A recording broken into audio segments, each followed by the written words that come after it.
tens of thousands of Palestinians are returning to their homes in northern Gaza for the first time in more than a year. Israel lifted restrictions on access after resolving a dispute with Hamas over the latest hostage release. Many are making the journey on foot, anxious to reunite with their families. Displaced Palestinians on their way back home to northern Gaza. They're returning for the first time since the start of the war as part of the ceasefire deal between Israel and Hamas. We want to go see our family. We want to see my mother and father. We haven't seen them for 15 months. It's been a long time since we're waiting to see them, and now we're going. It's a great feeling when you go back home, back to your family, relatives and loved ones, and inspect your house, if it's still there. Many had been waiting for days to cross over from central and southern Gaza, delayed after a dispute erupted. Israel denied Gazans passage, accusing Hamas militants of breaching the terms of the truce. Over the weekend, Hamas released 4 Israeli soldiers in exchange for 200 Palestinian prisoners and detainees. But Israel says that Arbel Yahoud was supposed to have been freed. She's the last female civilian hostage that Israel believes is still alive. The impasse was resolved when Hamas agreed to release Yahoud and other Israeli captives later this week. With that, Gazans were given passage back to the north. Hundreds of thousands were forced to flee when Israeli troops moved in with the aim of destroying Hamas for carrying out the October 7 terror attacks. Much of northern Gaza has been leveled in the war. Many don't know what they will find upon arrival. Still, Monday marks the first step on the long road to rebuilding their lives. And for more now, I want to bring in our correspondent, Emily Gordine. She's in Jerusalem. Emily, Israel is now letting people return to northern Gaza for the first time in more than a year. Most of their homes, we know, are destroyed. So what kind of help is headed their way? That's right. So 600 trucks a day, that's how much aid is meant to get in every day as part of the ceasefire deal between Israel and Hamas. Among them, 50 trucks carrying fuel, which is quite important for transportation. Now, what we're seeing since the ceasefire deal has gone into effect is that you have days where a few hundred more trucks will come in, sometimes a few hundred less. And these trucks are carrying mainly food, basic food supplies, water, and then we're also talking about medical supplies. But you have to keep in mind that the people who are now traveling to northern Gaza to see and to check on what is left of their homes, the aid that is coming their way won't actually help them in rebuilding their homes. So it will take a long time still until their homes are rebuilt, until the right supplies come in to facilitate that. And what also is going to be a huge challenge in the coming weeks is, as of the 30th of January, UNRWA, the UN agency for Palestinian refugees, will be banned from operating on Israeli territory, will be banned from working together with Israeli authorities. Now, UNRWA is the largest humanitarian aid organization in the Gaza Strip, and so it will be it'll be challenging then getting aid in unless there is some kind of interim solution, which as of now is not on the horizon. You know, Emily, there are so many variables, so many moving parts to this story. How stable is this ceasefire between Israel and Gaza? Well, Hamas, who is currently still in power in Gaza, I think that's what you can say at this point. Israel and Hamas, they have a vested interest. Yes, so Hamas has a vested interest in sticking to the ceasefire. First of all, they've been quite weakened over the past 15 months in this war, but they also have an interest in staying in power in post-war Gaza.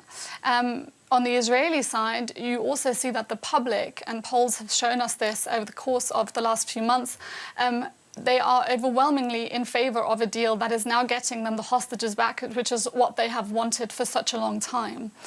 But it's also not a secret that within the Netanyahu government, there are ministers who are deeply opposed to this deal. Former National Security Minister Itamar Ben-Gvir, he even left the government over his opposition to the deal, and Finance Minister Bezalel Smotrich has also threatened to leave if the fighting doesn't continue after the first phase of the ceasefire deal is completed. So there's still a lot of variables in this, and we're just going to have to see what will happen, really. Okay, our correspondent Emily Gordine with the latest from Jerusalem. Emily, as always, thank you. Well, for more, I want to bring in now Amjad Shawa, head of the Palestinian NGO Network. He is located inside Gaza. It's good to have you with us. Israel now letting people return to northern Gaza for the first time in over a year. What are you seeing? And perhaps more importantly, what are these people returning to? It's a big question. It's mixed feeling that we had. Yes, we are happy to be back to our neighborhood. And to tell you that so many families couldn't recognize their homes that they left about 15 months ago. And they know they're back, and they know the big challenges that they are facing. 80% of the Gaza Strip destroyed. We have 50 million tons of rubble of our homes, infrastructure, school, universities, historical places which was destroyed by Israel during this war. And in the same time, no water, no other facilities and services inside Gaza. So people, tens of thousands of families will be back to no place to stay and no tent to have over your home, over the rubble. Till now, there is no tents to provide these families. Most of them, they will stay on air. No place to stay, but we have this historical moment that we are back.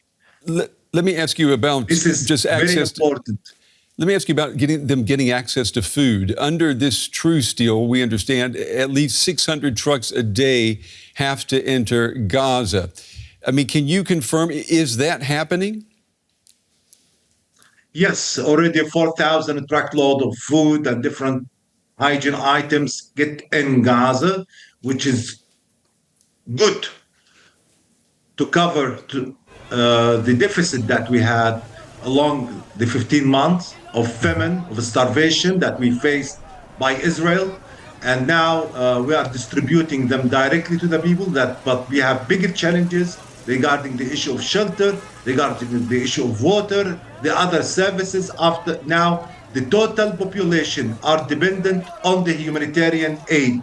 So this we have to sustain this humanitarian aid for a long while, and in the same time to rehabilitate what had part of the infrastructure which had been destroyed, mainly the water supplies, the hospitals which were out of the service because of the destruction by the Israeli occupation forces, and at the same time to tell you that part of the things that people started to search for the bodies of the beloved one under the rubble of their homes. Yes. And also we warned from the unexploded devices which are thrown by Israel towards Gaza Strip, which is thousands of tons of these explosive devices, which is very risky to the lives of the people in Gaza. Mr. Shawa, let me ask you about law and order inside the Gaza Strip. Who is ensuring that the people returning home, that these people do not face looting by armed gangs? No more looting, according to the UN and to other agencies. Already the trucks law is entering. There is the civil police, which is there now, back to their work. And we hope that the Palestinians themselves will choose who will govern them and who will enforce the rule of law inside Gaza Strip, which was targeted from the early beginning of this war by Israel. So we hope that we can reach as Palestinians and deal that to end this internal conflict and to reach kind of governance body that to help the Palestinians themselves. So, but let me also ask the international community in order to exert pressure on Israel to lift the blockade, to enter the needs, all the needs to Gaza Strip, mainly the different supplies, in order to stay fast in the people and to cover to their needs, which is huge. In the last 15 months, most of Gaza destroyed, the infrastructure, the main facilities were destroyed. So we are calling to enter the doctors and physicians to help the Palestinians, patients, and injured people. We Mr. have Shawa, 10,000 who lost their arms, legs. let me ask you, too, just before Yes. we run out of time, U.S. President Trump has suggested that neighboring countries, Egypt and Jordan, that they should take in the Palestinians. He has said that the area in Gaza, I'm quoting, needs to be cleaned out. What's been the response to that where you are? The response, it's the return of the people to their homes, to the rebels, to the neighborhoods they were staying on. Whatever the challenges that we are facing, we are returning to Gaza, to the north. This is the response to Trump idea or the Trump plan that he shown yesterday. We are insisting to stay in Gaza Strip. Israel failed from the early beginning of this war to push us to leave Gaza. We stayed here, although that the genocide committed against Palestinians, we are staying in our land and we will refuse any other deal just to stay here. Okay. Amjad Shawa, head of the Palestinian NGO Network in Gaza. Mr. Shawa, we appreciate you taking the time to talk with us today. Thank you.